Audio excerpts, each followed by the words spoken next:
The prisons we are going to see in this video redefine the meaning of suffering. The conditions are so brutal, so inhumane, that many inmates believe death would be a merciful release. From the relentless brutality of Gitarama prison in Rwanda to the suffocating despair of Black Dolphin prison in Russia, these prisons not only punish but kill the human spirit. Let's look at some of the worst prisons in the world, starting with Black Dolphin prison in Russia. At Black Dolphin prison, this high-security facility houses about 700 inmates, but they are not ordinary prisoners.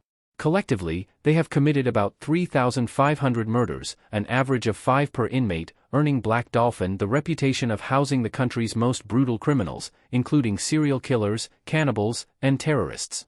The prison's informal name comes from a chilling statue located on the building's facade, created by the inmates themselves, a black dolphin, a symbol of the notion of freedom they will never attain. Here, the only escape is death, as all inmates serve life sentences without the possibility of parole. The severity of their crimes is only comparable to the severity of their punishment.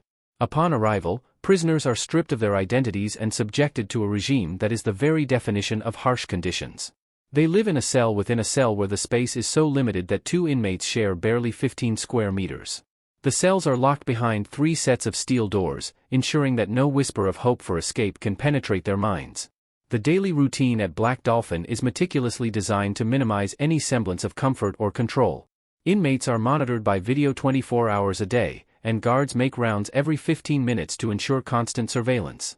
When inmates leave their cells, they are forced to walk bent at the waist, a practice unique to Black Dolphin that allows maximum control and deprives the inmate of any vision of their surroundings, thus preventing escape attempts or sudden attacks on the guards. It is common to see inmates blindfolded when they are moved outside their cells, ensuring they never fully understand the layout of the prison. This disorientation adds to the psychological pressure they face daily. At Black Dolphin, there is no yard. Instead, exercise consists of pacing back and forth in a larger cell, and during this time, their cells are rigorously searched for contraband. The absence of a cafeteria means inmates eat all 4 daily meals in their cells, consisting mainly of soup and bread. Their only allowed possessions are books, newspapers, and a radio, serving as their only connection to the outside world, a world they can only dream of. The stories of Black Dolphin inmates are as terrifying as the conditions they endure. Nikolai Stankov, sentenced to life for a horrific family murder, speaks of the mental fortitude needed to survive. If you constantly think about how you are here, what awaits you, that you will never be free, that you are left here alone, you simply won't make it, he states. The psychological strain is immense, with every aspect of their lives, from waking to sleeping, strictly regimented and controlled. While you are still processing the levels of brutality that convicts endure at Black Dolphin, it would be fair to spare you part of that thought process because the next prison on this list is probably much worse. Kamatai Maximum Prison, Kenya. Kamatai Maximum Prison is located on the outskirts of Nairobi, Kenya. Established in the 1970s, this maximum security prison was designed to house some of the country's most dangerous criminals. With its high walls, electric fences, and strict surveillance, Kamatai has become synonymous with the highest level of incarceration in Kenya. Originally built to house about 10,000 inmates, the prison's population has far exceeded the intended limit. Overcrowding has led to deplorable conditions, with inmates often forced to sleep on the floor due to a lack of beds and space. Sanitary facilities are woefully inadequate for the number of prisoners, leading to disease outbreaks and a constant struggle for basic hygiene. Life inside Kamatai is a daily battle for survival, as former inmates Omar Ismail, Stephen, and Tony attest. They claim that the food provided is barely enough to sustain the human body and often lacks quantity and nutrition. Access to medical care is limited and, when available, is usually basic at best. The psychological burden on inmates is immense, and mental health issues proliferate within the prison walls. Here's what happens at 8 p.m. Cell doors are closed, and inmates gather in their dormitories for head count. It is expected that by 9 p.m., they are asleep. However, due to the shortage of bedding, inmates sleep on tattered mattresses with worn-out blankets, often sharing a mattress with 2 or 3 people. The lack of space is so severe that inmates have to take turns lying down or turning over. The mattresses are in poor condition because inmates, lacking basic supplies such as toilet paper, tear off pieces of the mattresses to use in the bathroom. The prison is also known for its strict regime. Inmates are subjected to a rigorous schedule with little or no room for personal freedom. Guards are known for their inflexible discipline, and over the years, stories of brutality and human rights abuses have leaked out. Despite these conditions, or perhaps because of them, Kamatai has been the scene of several escape attempts, some of which have become legendary. One of the most sensational events in Kamatai's history occurred in the early 2000s when a group of death row inmates managed to escape their cells and scale the prison walls. This escape triggered a nationwide manhunt and highlighted the ingenuity and desperation of Kamatai's prisoners. Another notable event that brought Kamatai into the spotlight was the capture and subsequent detention of members of the terrorist group Al-Shabaab. These high-profile inmates posed new challenges for prison administration, such as the need to reinforce security measures to prevent possible escapes or internal attacks. Prisons are supposed to be places of reform, however, from what we can see, most of these prisons seem to be doing the opposite. But what awaits us at Terre Haute Prison? Terre Haute Prison, USA. Founded in the 1940s, this Indiana institution was created as a symbol of modern correctional philosophy, distinctly different from the punitive prisons of the past.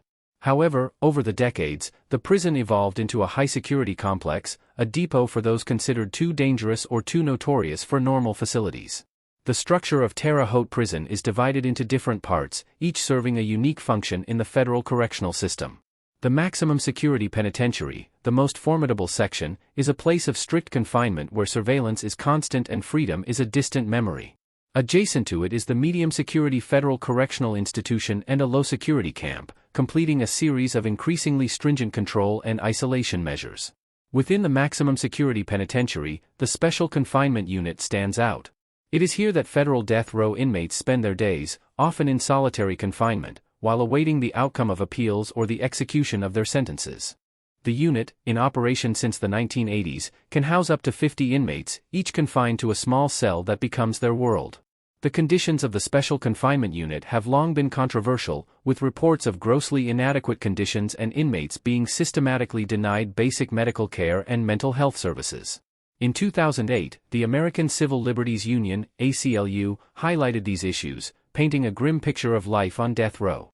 The incessant noise, lack of meaningful human interaction, and unrelenting monotony push the limits of psychological endurance. Inmates in the Special Confinement Unit remain confined to their cells between 22 and 24 hours a day and receive their meals through a slot in the door. The only respite from this isolation is the opportunity 3 times a week to spend time in outdoor cages, a far cry from true recreation. Communication with the outside world is highly limited, with inmates allowed only sparse use of the phone, email, or a library, all under strict supervision. 2 non-contact visits of 2 hours per month, 1 15-minute phone call per week, and all males subject to screening and review. The notoriety of Terre Haute Prison is not only due to its current inmates but also to its history of executions. Since the reinstatement of the federal death penalty in the 1980s, a handful of inmates have been put to death within its walls. The execution chamber, equipped for lethal injection, serves as a reminder of the ultimate punishment that the judicial system can impose. Don't be mistaken in thinking that the most dangerous prisons in the world exist only in Russia and the United States. The Gitarama prison in Rwanda is the very definition of hell in a cell. Here, it is much worse. Gitarama Prison, Rwanda. After the 1994 genocide, Gitarama Prison transformed from a mere penitentiary institution into a nightmarish hell where the very concept of human rights seemed to vanish in the dense, oppressive air that hung over its inmates. Built initially to house 400 inmates, the walls of Gitarama soon had to contain an unimaginable number of souls, over 2,000 men crammed into a space so tight that each one was allotted less than half a square meter to exist. Bridget Troya from the International Committee of the Red Cross reports that the overcrowding in the prison is so severe that inmates are deprived of the basic human need to lie down and rest, remaining on their feet for days and nights on end. The ground beneath their feet has also become a breeding ground for diseases and infections, leading to countless cases of amputations. Many inmates, forced to remain barefoot on damp and filthy floors, suffer from foot rot. According to Bridget, the air in the prison is heavy with the stench of human despair. The swell of voices, a cry of pain and plea, is a constant reminder of the suffering that pervades every inch of the facility. The conditions are so dire that visitors entering are immediately met with a sea of faces and a jumble of bodies, a stark reflection of the inhumanity unfolding within the prison walls. The medical facilities, or lack thereof, are a death sentence in themselves. With only one full-time doctor and a handful of health workers, the medical team is woefully under-equipped to handle the rising cases of skin infections, wounds, and malnutrition. The nearby Kigali hospital, also overwhelmed, cannot meet the immense need for urgent treatment, leaving many inmates to languish and die in the miserable courtyard. Living conditions have been so horrific that the International Committee of the Red Cross, along with other humanitarian organizations, has made urgent appeals for international intervention. However, despite these cries for help, the death toll in Gitarama continues to climb, with half a dozen lives lost each day to the ruthless grip of disease and neglect.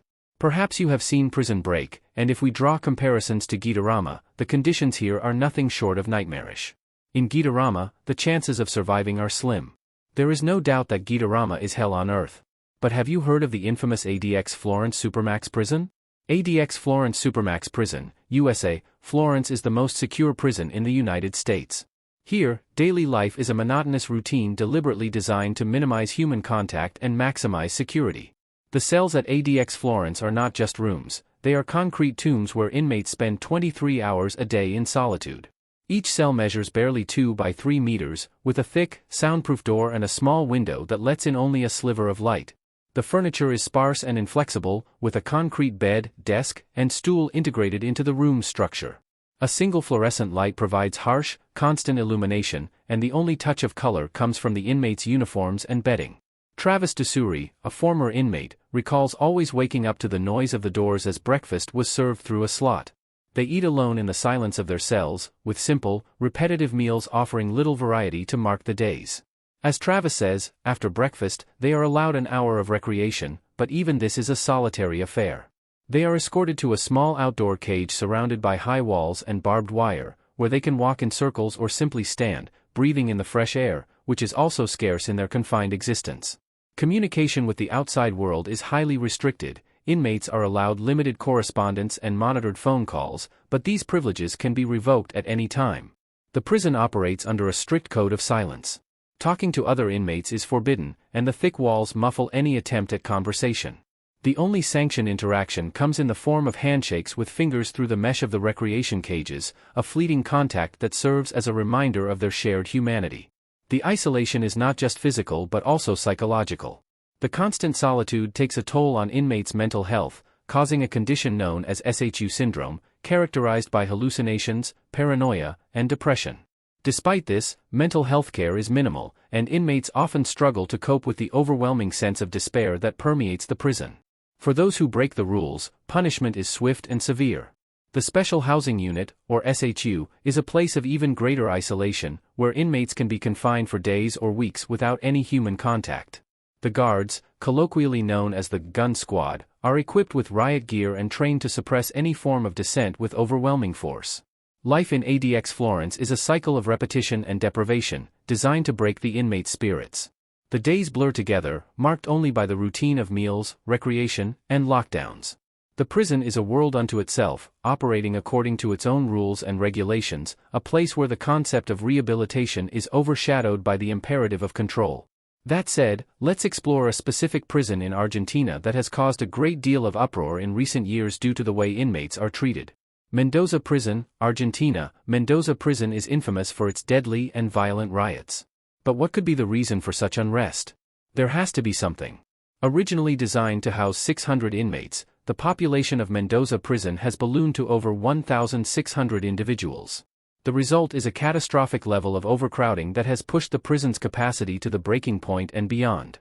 The isolation cells of Mendoza, intended to hold 1 or 2 inmates, now house 4 or 5 each, in spaces measuring only 2.06 by 1.8 meters. These cramped cells force inmates to take turns sleeping due to the lack of space. The overcrowding is so severe that many inmates are relegated to the relentless cement floor without mattresses or even basic bedding. Virginia Shopey, a former inmate of Mendoza, recounts that with a non-functioning sewage system, inmates have no choice but to use plastic bags and bottles as makeshift toilets, an affront to their dignity and a severe health hazard. The terrible living conditions are exacerbated by the lack of medical care. Inmates suffering from both chronic and acute illnesses find themselves in a desperate struggle to receive care and treatment. Reports of untreated wounds, infections, and the rapid spread of contagious diseases abound, painting a grim picture of neglect and suffering. The lack of adequate healthcare has led to preventable deaths, with 22 inmates losing their lives under ambiguous circumstances and unanswered questions. Amnesty International has harshly criticized the conditions at Mendoza Prison, highlighting the institution's failure to uphold basic human rights. In a memorandum addressed to the governor of Mendoza province, the organization detailed the appalling treatment of inmates, including allegations of torture and mistreatment at the hands of prison staff. The memorandum called for an immediate and thorough investigation into these abuses, demanding accountability and the implementation of measures to safeguard the rights of incarcerated individuals. The psychological impact of living in such an environment cannot be overstated. The constant threat of violence, the arbitrary imposition of punishments, and prolonged periods of confinement in overcrowded cells severely affect inmates' mental health. Incidents of self-harm and suicide attempts are not uncommon as many prisoners struggle to cope with the relentless pressure and hopelessness that permeate their daily existence. Now, Mendoza may be home to some of the toughest criminals, but have you considered what prisons might be like in Turkey? Diyarbakir Prison, Turkey. Built in 1980 by the Ministry of Justice, this institution quickly became the epicenter of controversy and a symbol of oppression, especially against the Kurdish population.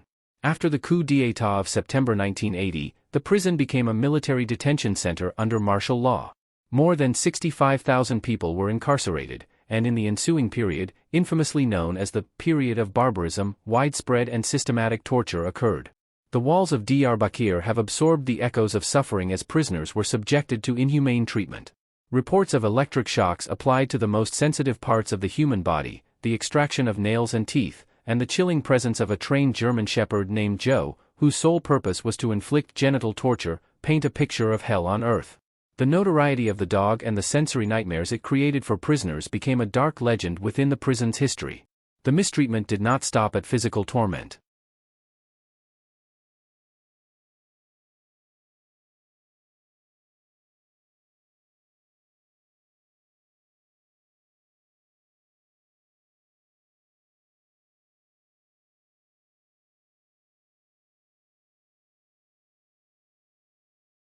A psychological war is also waged against inmates with mock executions and threats of sexual violence to break their spirits. The prison environment is designed to dehumanize its occupants, stripping them of their dignity and reducing them to mere shadows of what they were. Overcrowding is also a critical problem, with reports of prisoners suffocating in overcrowded cells, their bodies piled on top of each other in a horrific display of neglect. Kurdish prisoners bear the brunt of the brutality, as the prison has become a tool for forced assimilation and suppression of Kurdish identity. Systematic torture in Diyarbakir fueled the rise of the Kurdistan Workers' Party or PKK, which continues to resist the Turkish state to this day. Despite the horrors, the resilience of the human spirit shines through. Nuran Shamli Marash, a former inmate, recalls the terrible conditions. "We were 75 women in a ward for 25 prisoners. As women, we are not equal to men, but in the Diyarbakir dungeon we were equal in relation to torture, isolation, military exercises, etc.